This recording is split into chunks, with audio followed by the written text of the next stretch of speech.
តោះអ្នកទាំងអស់គ្នាថ្ងៃនេះខ្ញុំនឹងមកប្រាប់ពីរបៀបយើងកាត់តុក្កតាយើងកាត់ក្បាលវាមិនឲ្យវាស្អាតអីចឹងណាអ្នកគ្នាអញ្ចឹងរឿងទី1អ្នកទាំងអស់គ្នាត្រូវ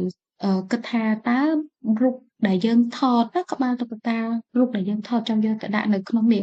វា emotion មិនវាសប្បាយមិនវា happy មិនចឹងណាហើយថតឲ្យច្បាស់ច្បាស់អញ្ចឹងឧទាហរណ៍ថាអានេះរបស់ខ្ញុំយកវាមកធ្វើរូបនេះអឺនេះទឹកមុខខ្ញុំយករបៀបចេះហើយខ្ញុំថតច្បាស់ហ្មងថត selfie ខ្លួនឯងឲ្យច្បាស់ច្បាស់មកណាកុំយកអារូបយើងអត់សូវច្បាស់ហើយយកមកកាត់វាស្អាតទេអញ្ចឹងអានេះខ្ញុំយក emotion អញញឹមហ្នឹងមកដាក់ដោយសារខ្ញុំ selfie មុខខ្ញុំមានច្បាស់ច្បាស់ដែរអញ្ចឹងណាអ្នកគ្នាយ៉ាអញ្ចឹងសំខាន់រូប selfie ឲ្យច្បាស់ច្បាស់ហើយអានេះខ្ញុំយករូបខ្ញុំមួយនេះគឺវាច្បាស់អត់តាឥឡូវយើងមករៀនកាត់តានេះឥឡូវអត់អីទេគ្រាន់តែយករូបមកអ្នកនរគ្នាចូលកន្លែង BG remover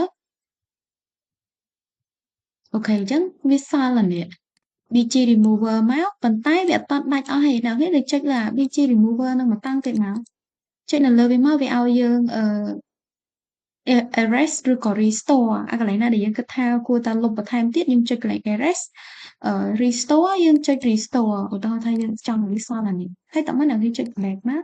ឃើញវា restore កន្លែងនេះឲ្យហ่ะតែខ្ញុំអត់ទេខ្ញុំនឹងចុចទៅ erase time អញ្ចឹងអ្នកគ្រាន់តែ click ពីលើអា BG remover ហ្នឹងពីរដងហើយតើមកយើង remove វាលុបវាឲ្យស្អាតទៅណាអញ្ចឹងកន្លែង brush នេះយើងសេរីវាតូចធំបានតាខ្ញុំបិទអានេះសិនអានេះយើងសេរីវាតូចធំបានតាអញ្ចឹងនៅសល់អានេះតិចតួចអ្នកនេះចុច control ហើយចុចចុច control ហើយចុចscroll នៅ mouse យើងហ្នឹងណា mouse យើងហ្នឹង scroll វាឲ្យធំណា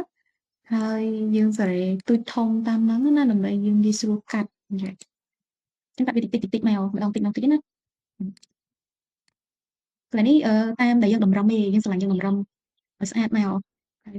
ស្អាតនៅបើអត់ស្អាតទេយើងសូអា original នេះដើម្បីឲ្យយើងធៀបថាយើងចង់បាន